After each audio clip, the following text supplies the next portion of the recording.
Glória a Deus. E agora eu quero orar por você, você que entendeu esta palavra. Não perca a sua fé em Jesus. Por mais que você não saiba de todas as coisas, creia que o Senhor está contigo, que Ele é Deus, e por mais que você não esteja enxergando uma saída hoje, Ele está no controle de tudo. Ele conhece o seu coração e Ele te ama, apesar das suas falhas. Aleluia. Vamos orar, irmãos. Senhor, meu Deus e meu Pai, eu quero te agradecer por mais um dia de vida. Obrigado, meu Deus, por tudo que o Senhor tem feito para nós. Obrigado por tudo que o Senhor é. O Senhor é bom, misericordioso, e a Tua palavra diz que as misericórdias do Senhor são a causa de não sermos consumidos. Obrigado, meu Pai, pelas Tuas misericórdias que se renovam a cada manhã. Obrigado pelo Teu amor, pela Tua graça. Obrigado pelo Teu cuidado. Senhor, nós não somos dignos, Pai. Nós não merecemos nada. Nós não temos direito de exigir nada do Senhor, porque tudo que nos restava era condenação. Mas o Senhor veio a este mundo, o Senhor provou que realmente é o Messias, e o Senhor se entregou ali na cruz e ressuscitou ao terceiro dia. Obrigado, Jesus, porque o Senhor nos amou primeiro, e o Senhor nos ama até o fim, e o Senhor disse que estaria conosco até o último dia, na consumação dos séculos. Senhor Jesus, eu não tenho palavras para te agradecer por esta tão grande salvação. Eu não tenho palavras para te agradecer pelo teu perdão. Pai, muito obrigado, Senhor, porque um dia eu fui encontrado por ti. Um dia eu fui salvo, liberto, transformado. E eu creio que um dia estarei contigo por toda a eternidade. Jesus, eu te glorifico, Senhor, porque eu não tenho nada de bom para te oferecer. Jesus, o meu coração muitas vezes é mau, muitas vezes está cheio de pecados, mas Senhor, eu te louvo porque a cada dia o Senhor tem me tornado uma pessoa melhor, mais parecido contigo. Jesus, obrigado, Senhor, pela tua graça, o teu favor. Eu te louvo, Senhor, porque tu és bom, tu és misericordioso, tu és maravilhoso. Obrigado, Jesus, porque a tua presença está aqui no nosso meio. Eu quero te pedir em favor deste irmão e desta irmã que tem orado diariamente comigo. Eu não os conheço pessoalmente, Senhor, mas eu te peço, Senhor, derrama do teu amor, do teu favor, da tua graça. Pai, cuida das necessidades dessa pessoa, Senhor.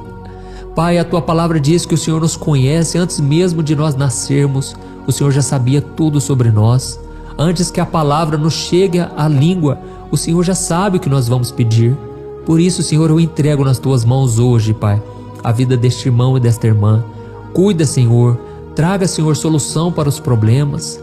Essa pessoa muitas vezes perde a fé, fica angustiada, porque não sabe como resolver os conflitos, os problemas do dia a dia. Ó Senhor, eu te peço, muda o nosso coração, muda o nosso interior, porque se nós estivermos em paz, temos muito mais condições de resolver problemas e conflitos. E Senhor, eu te peço, nos ajude a enxergar as pessoas assim como o Senhor vê elas. Que a gente não venha julgar as pessoas ou as situações pela aparência, mas que a gente venha buscar conhecer a essência. Que a gente não venha ter preconceito, orgulho, mas que a gente seja humilde e sinceros, Pai.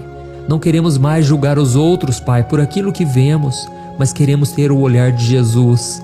Ó Senhor Jesus, nós queremos amar as pessoas, Pai. Não queremos ter esse olhar condenatório, esse olhar de julgamento, mas queremos amar a todos, Pai. Queremos buscar viver em paz com todos, se possível.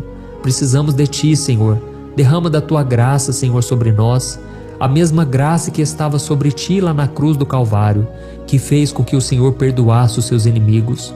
Senhor, queremos perdoar todos aqueles que um dia desejaram mal contra nós. Dá-nos um coração leve, um coração puro e abençoador e perdoador. Em nome de Jesus que eu oro e te agradeço. Amém. Glória a Deus. Para começarmos o nosso momento de oração de hoje, eu quero ler com você um versículo apenas no livro de 1 Samuel, capítulo 16, em que o Senhor mostra ao profeta que, assim como Deus, nós devemos olhar para as pessoas além das aparências. Olha o que está escrito: o Senhor não vê como o homem vê a aparência, mas o Senhor vê o coração. Glória a Deus. No contexto desse versículo aqui, irmãos, Deus estava falando para o profeta Samuel: Samuel, eu não vejo como vocês, eu vejo o coração, vocês veem somente as aparências. Lembrando que o profeta Samuel estava na casa de Davi, Ele foi chamado para o Senhor para ungir o futuro rei de Israel. Só que quando ele chegou naquele lugar, os irmãos de Davi eram muito mais bonitos, capacitados, muito mais fortes, e com certeza Samuel pensou que era algum deles. Mas aí Deus falou com Samuel: eu não vejo como você vê, eu vejo o coração, você vê somente a aparência, e nenhum desses homens será o futuro rei de Israel, eu escolhi outra pessoa. Foi então que o profeta Samuel perguntou se havia mais alguém naquela casa. E o pai de Davi disse: tem o meu filho Davi que está apacentando as ovelhas, ele não está aqui. E então o profeta Samuel mandou chamá-lo. E quando Davi chegou, Deus confirmou no coração de Samuel: ele seria o futuro rei de Israel. Irmãos, o interessante é que quem olhava para Davi naquela época, com certeza pensava: Deus deve ter errado o endereço, Deus deve ter errado a pessoa, porque Davi não tem a mínima condição de ser rei um dia. E da mesma forma, irmãos, Deus olha para nós e Ele enxerga todo o nosso potencial. Ele enxerga quem nós podemos nos tornar ao estarmos unidos com Cristo. Por isso, não olhe mais as suas limitações, não olhe mais para os seus fracassos, as suas limitações. Deus pode fazer infinitamente mais do que tudo que você pediu ou pensou. Amém? Esta é a promessa do Senhor. Irmãos, falando aqui sobre a aparência, nós vivemos em um mundo onde quase tudo que se publica nas redes sociais parece perfeito, sem nenhum tipo de defeito ou problema, não é verdade? E aí fica muito fácil nós nos deixarmos levar pelas aparências. E sem perceber, muitas das nossas opiniões que temos sobre as pessoas são baseadas na primeira impressão, na roupa que a pessoa está usando, no trabalho dela, ou até mesmo no jeito que ela anda ou conversa. Acontece, irmãos, que esse tipo de julgamento precipitado pode levar a muitos mal-entendidos, além de nos impedir de ver a verdadeira essência daquela pessoa que nós estamos julgando. E eu não sei se você sabe, mas isso é um pré-conceito. É um conceito que você tem daquela pessoa, mesmo sem conhecê-la. Irmãos, é por isso que o mundo está do jeito que está. Você olha as pessoas nas redes sociais e você pensa que a vida delas é perfeita. Você pensa que tudo está correndo bem, que a família do outro é muito melhor, e aí você olha para a sua própria realidade e você se julga, e você pensa que você não tem valor, e você não imagina que a outra pessoa que posta uma foto sorrindo, uma foto super bem, super feliz, ganhando dinheiro, às vezes está endividada, às vezes está com problema no casamento, às vezes está com depressão. Você não sabe, porque na internet você pode ser quem você quiser. E eu me lembro uma vez que uma pessoa veio até o meu encontro. Essa pessoa era de outra cidade, tudo porque ela queria saber se realmente aquilo que eu pregava na internet eu também vivia na realidade. Irmãos, graças a Deus eu pude mostrar para aquela pessoa que o meu coração é o mesmo. Aqui eu não estou passando uma imagem de fachada, não. Tudo que eu falo para vocês é aquilo que eu estou vivendo. E é por isso que muitas vezes eu conto para vocês aqui não somente as minhas vitórias, mas também as minhas fraquezas, as minhas derrotas, os momentos difíceis que eu passo, porque eu quero te mostrar o tempo todo que eu não sou diferente de você. Se Deus me abençoa, se Deus tem um chamado na minha vida, Ele pode fazer na sua vida também. Amém? E assim como nós julgamos as pessoas nas redes sociais, no nosso trabalho, olhando somente a aparência, muitas vezes nós também podemos julgar errado através do comportamento da pessoa. Quem nunca aqui olhou uma pessoa que fez algo errado e logo a gente já julga aquela pessoa como se não fosse cristã, como se estivesse totalmente em desobediência, mas a gente não tem ideia do que aquela pessoa está passando. Talvez a pessoa está agindo daquela maneira por motivos que só ela conhece. E é por isso, irmãos, que devemos ter todo cuidado ao julgar as pessoas. Hoje nós temos o péssimo hábito de difamar as pessoas, falar mal delas nas redes sociais, gravar vídeos trazendo críticas pesadas às outras pessoas, a ministérios. Devemos ter cuidado, tá bom? Eu não estou dizendo aqui que não podemos julgar os outros, mas sempre quando você for julgar, lembre-se, você também tem pecados, você também tem falhas. E quando você for julgar, julgue as atitudes e não as pessoas, tá ok? Porque uma falha não define um caráter, mas é o que a pessoa faz a partir daquela falha que vai fazer toda a diferença. Por isso, meus irmãos, devemos sempre acreditar no ser humano, acreditar que ele pode levantar, dar a volta por cima. E quando você faz isso, você está demonstrando graça. Assim como Deus acredita em nós e está sempre nos incentivando a nos tornarmos pessoas melhores, você também pode ser um instrumento do Senhor na vida das pessoas. Amém? Então tenha muito discernimento para você não cair nas armadilhas, para você não difamar alguém sem saber o que está por trás disso. E eu costumo dizer que tudo tem um porquê, tudo tem uma razão para ser. As pessoas não tomam atitudes por acaso, sempre tem algo por trás. Tem muitas pessoas que tiveram uma infância difícil, muitas pessoas foram abusadas, foram menosprezadas, foram abandonadas e hoje elas tomam atitudes que refletem essas feridas do passado. Então preste muita atenção nisso, ok? Irmãos, se vocês estão entendendo esta palavra, escreva aqui nos comentários o seu primeiro nome e na frente escreva assim: Deus conhece o meu coração. Glória a Deus. E eu quero só contar um exemplo aqui de uma pessoa na Bíblia que julgou precipitadamente e depois percebeu que estava totalmente errado. Este homem era chamado de Natanael. A Bíblia conta que ele era um homem muito inteligente, ele estudava as Escrituras e ele estava aguardando o Messias prometido do Senhor. E um dia o seu amigo Filipe chega para ele e diz: olha, você não vai acreditar, aquele homem que Deus havia prometido através de Moisés, dos outros profetas, ele está aqui na terra, ele é chamado de Jesus de Nazaré, ele é filho de José. E aí, irmãos, sabe qual foi a reação de Natanael?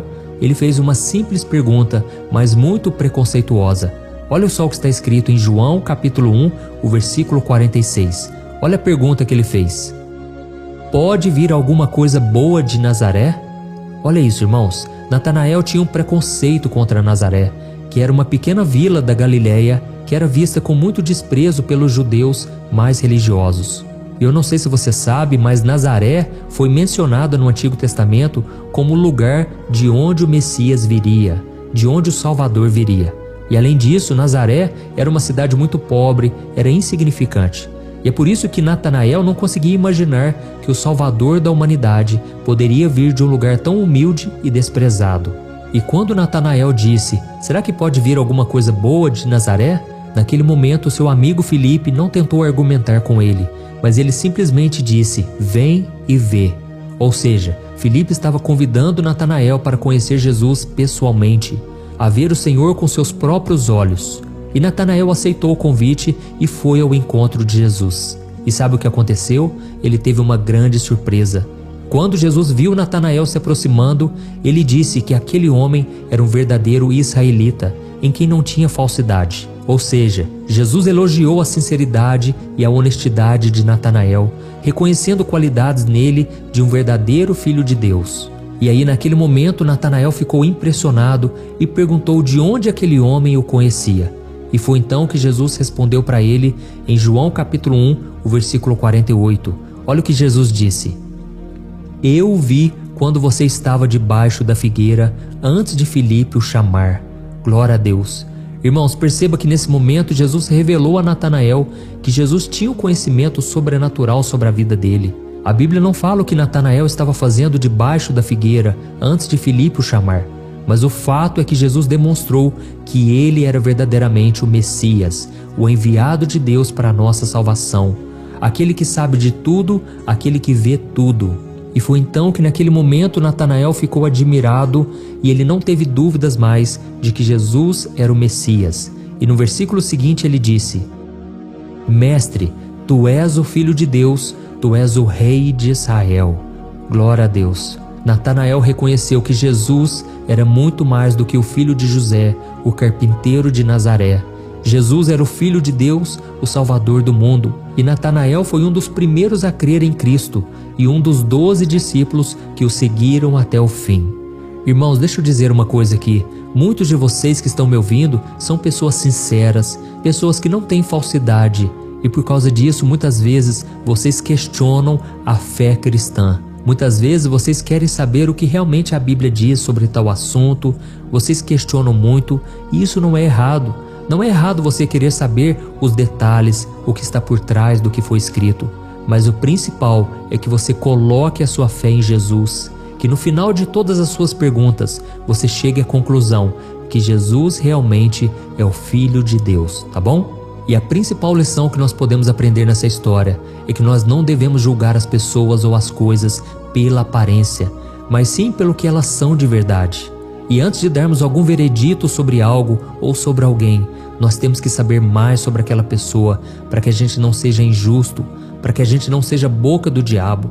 Nós precisamos parar de julgar as pessoas e ficar contando para todo mundo, fazendo fofoca. Irmãos, a Bíblia diz que uma das coisas que Deus mais detesta é aquele irmão que causa discórdia no meio do povo de Deus. Tome cuidado então antes de falar de alguém, tá certo? Eu sei que na internet é muito mais fácil você fazer um comentário. Você não está frente a frente olhando para os olhos da pessoa, mas saiba que as suas palavras causam o mesmo efeito e podem prejudicar a vida de uma pessoa de uma maneira que você nem imagina, tá bom? Então tome cuidado com o preconceito e vamos ser como Natanael. Por mais que a gente seja sincero, por mais que a gente duvide de algumas coisas, que a gente possa ter os nossos olhos abertos e crer que Jesus é realmente o Filho de Deus.